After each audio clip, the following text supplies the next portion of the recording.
partie. Alors moi, je vais vous montrer comment je m'y prends moi pour monter un dessin de personnage et le construire. Alors on va construire en bleu déjà, comme ça. Les grands traits, les volumes.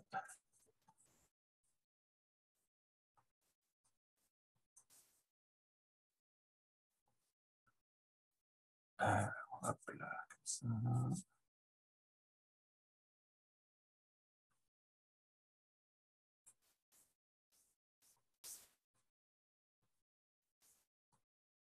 Tracer grossièrement dans l'anatomie, hein. On composera après quelque chose de plus complexe et de plus juste surtout. On corrigera par la suite. Pour l'instant, on va essayer de faire l'intérêt du rough initial, c'est de rester dynamique. Après, il sera toujours temps de faire plus juste, et l'enjeu, ce sera plus de garder le dynamisme du rough dans le dessin abouti et propre. Donc là, pour l'instant, à ce stade, il y aura probablement des bras trop longs, des jambes trop courtes, c'est pas le problème. On essaye juste que ce soit le plus dynamique possible.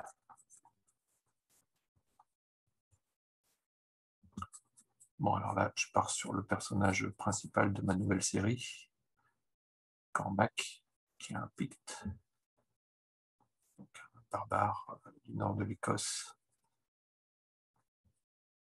et un roi qui a une couronne. Tous les volumes, on va les placer après. Alors, là, on a un début. Souvent, hop, on monte. C'est par là, comme ça.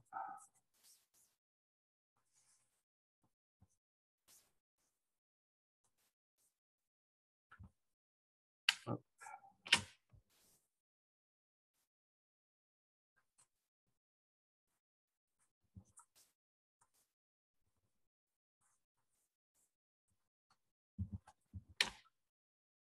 Voilà. Hop.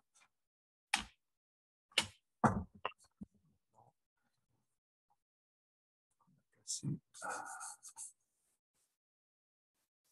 entièrement la forme générale. On va pouvoir préciser un peu les traits.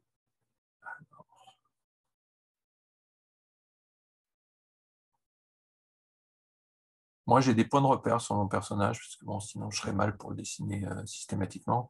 Mon point de repère sur son visage, c'est que la couronne dépasse un peu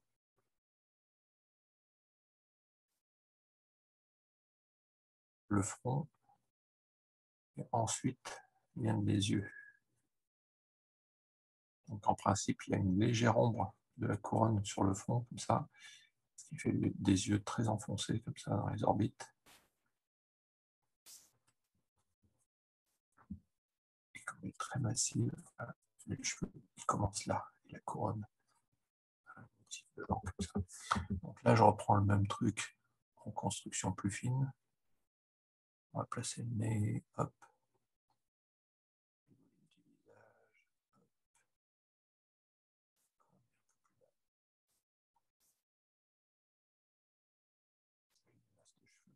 Ici, mais qui pour l'instant va nous gêner. En noir tout à l'heure. Le cou. Alors là, on a suffisamment de précision là-dessus, vu qu'on va avoir les fringues. Alors lui, les fringues, c'est assez sommaire, hein. Il a une peau de loup jetée sur les épaules, comme ça, avec une fibule qui retient le tout à l'épaule. Hop, ça. Ici. Ça. Derrière, là, par contre. Ça ne va pas. On va effacer ça.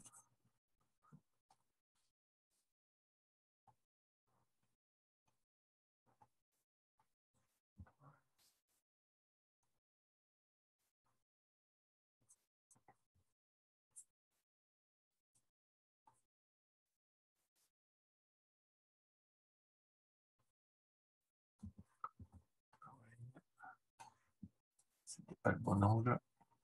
Donc, on va reprendre. Hop.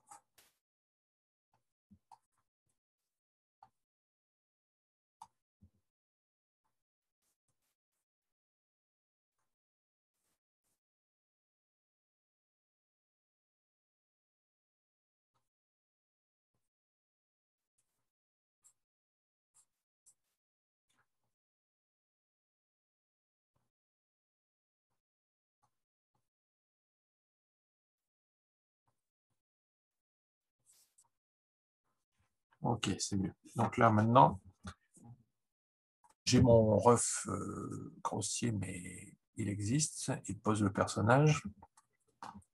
Maintenant, je vais un peu corriger. Alors, là, le départ de la cuisse est bon, mais elle n'est pas assez longue. Donc, je vais allonger. Du coup, le mollet, il descend plus bas. Hop. Ici.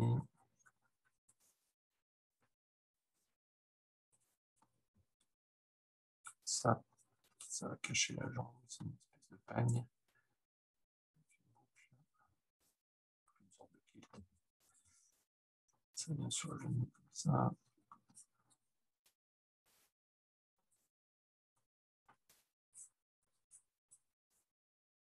Voilà. Donc là, maintenant, on va passer en noir. Un peu plus précis.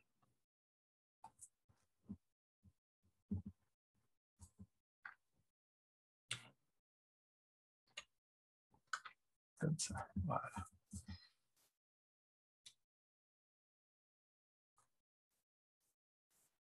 On va se servir du ref bleu comme guide.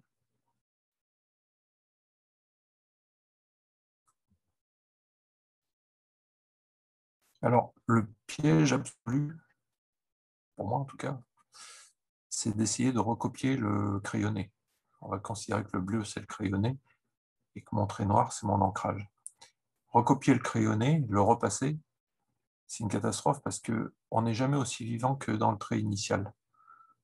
Je préfère faire un crayonné un peu sommaire, un peu charbonné, comme j'ai fait, et dessiner plus au noir. Ce qui fait qu'en fait, au lieu de recopier mon trait, et donc forcément de le faire souvent moins bien, moins vivant, du moins, je vais essayer de garder l'intention, mais de redessiner, plutôt que d'essayer de faire la même chose en plus propre.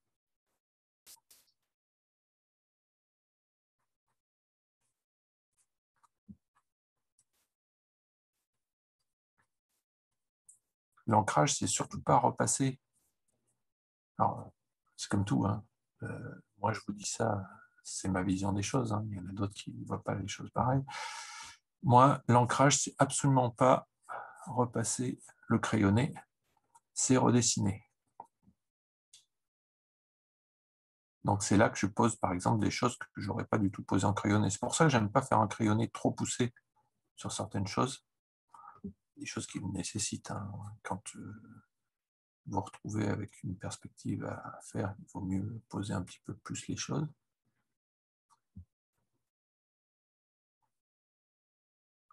Mais sur les personnages, et notamment quand on dessine un personnage en assez gros plan comme ça, surtout un personnage principal,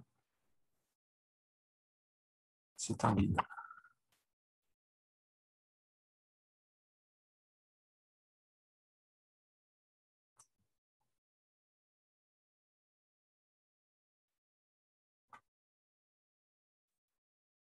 Voilà. Gros bracelet, on va passer devant.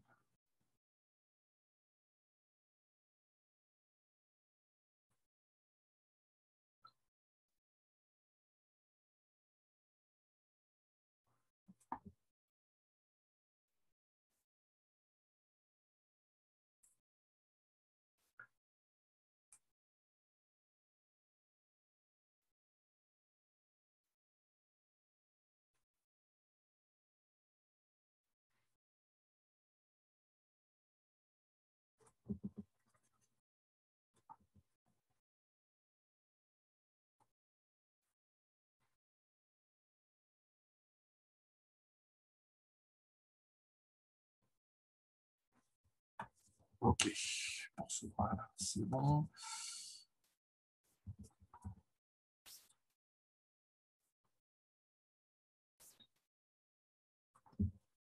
Il y avait un mouvement de déséquilibre vers l'avant qu'il faut essayer de conserver, voire même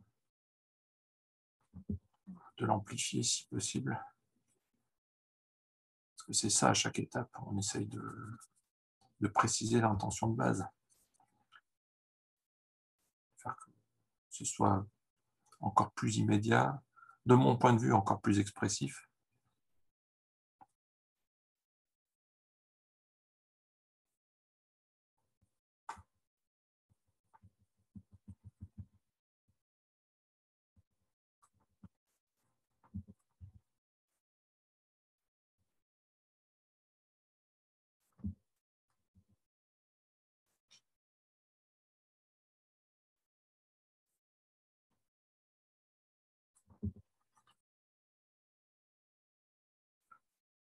Ok.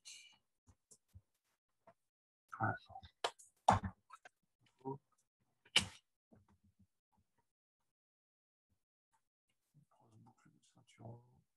La couronne, ça permet de prendre des repères dans l'espace. Je veux dire par là, vous voyez, si je le dessine de dos, je sais que si je place mon oreille là, la couronne sera là.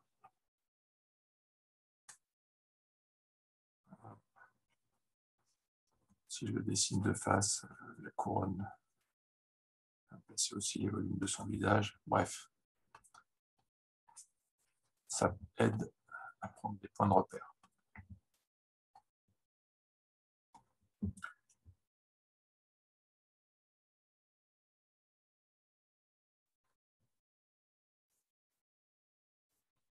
On précise un petit peu l'anatomie du passage.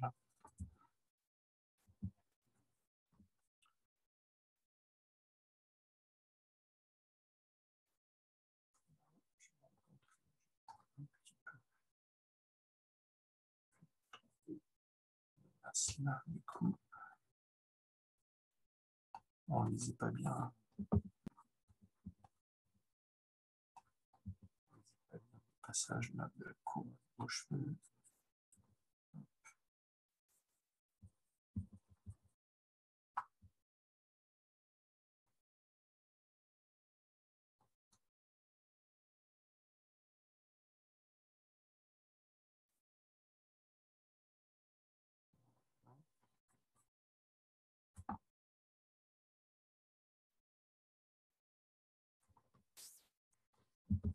Bon, là, par exemple, on voit bien que le bleu, il me servait de guide. Et comme j'avais un peu fait la jambe courte, je corrige en noir.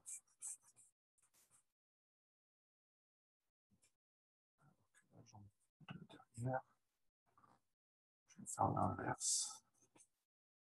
Je vais le raccourcir un peu par vers l'arrière. Ça sera plus dynamique, ça me fera un petit peu cette chute vers l'avant.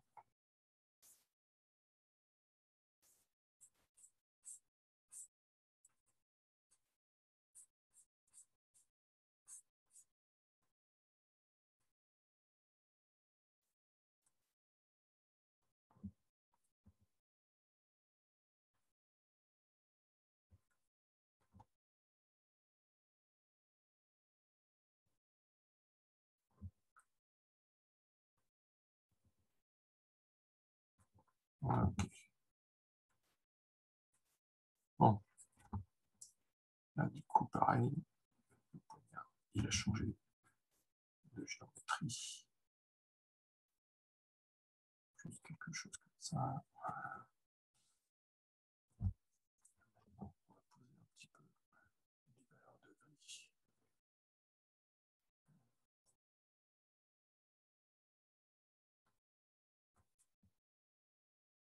Dessus.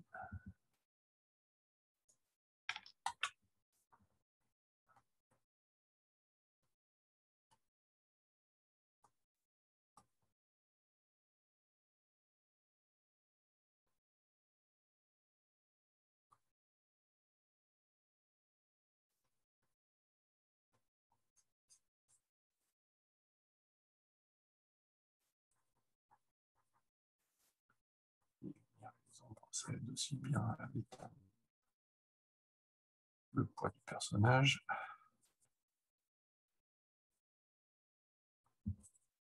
Puis ça colle dans l'espace aussi.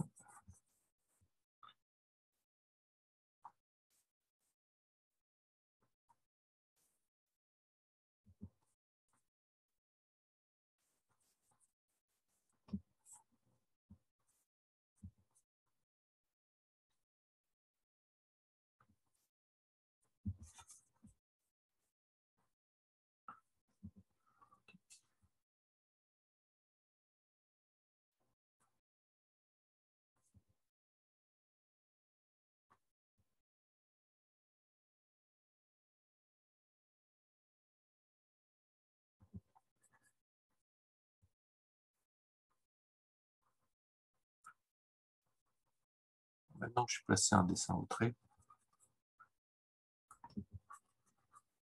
je vais poser quelques masses de noir. Alors ça, c'est un truc auquel je suis assez attaché.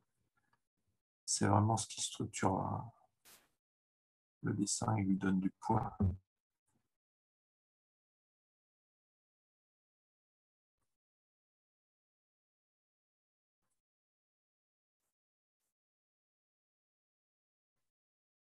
C'est le moment où on va renforcer les mouvements aussi.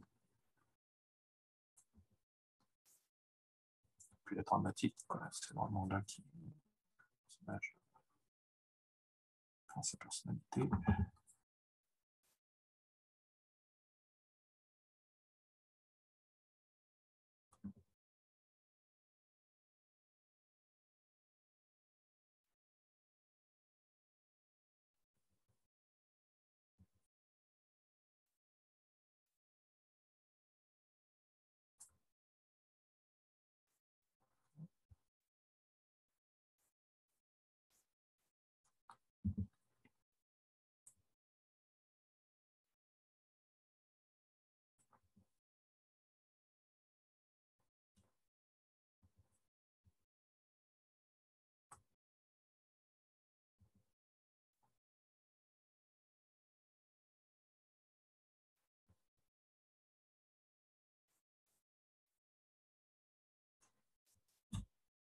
Alors, il ne faut pas hésiter à prendre du recul pour voir si ça marche ou si ça ne marche pas.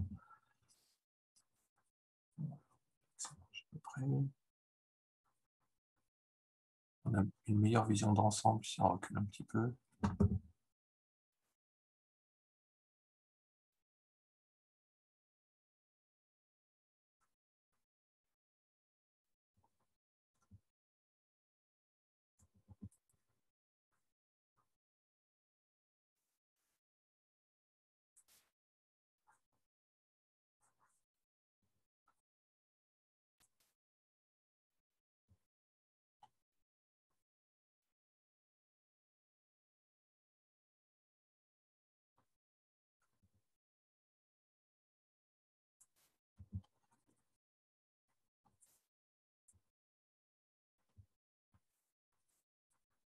J'ai un petit peu verrouillé une partie du montage qui est apparent.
prends souvent l'analogie avec la sculpture, c'est-à-dire qu'on a un bloc, puis on dégrossit petit à petit.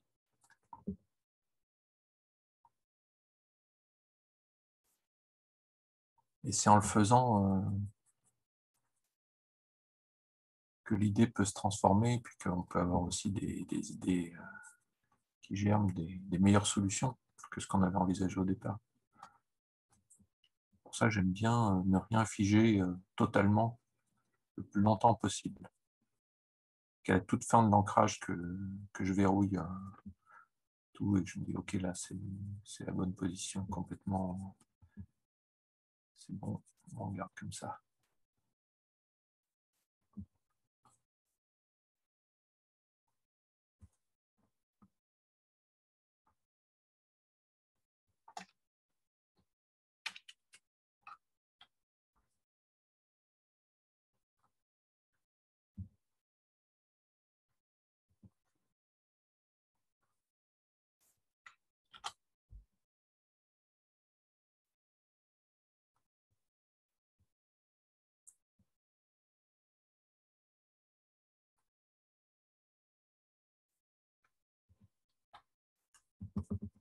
Et voilà.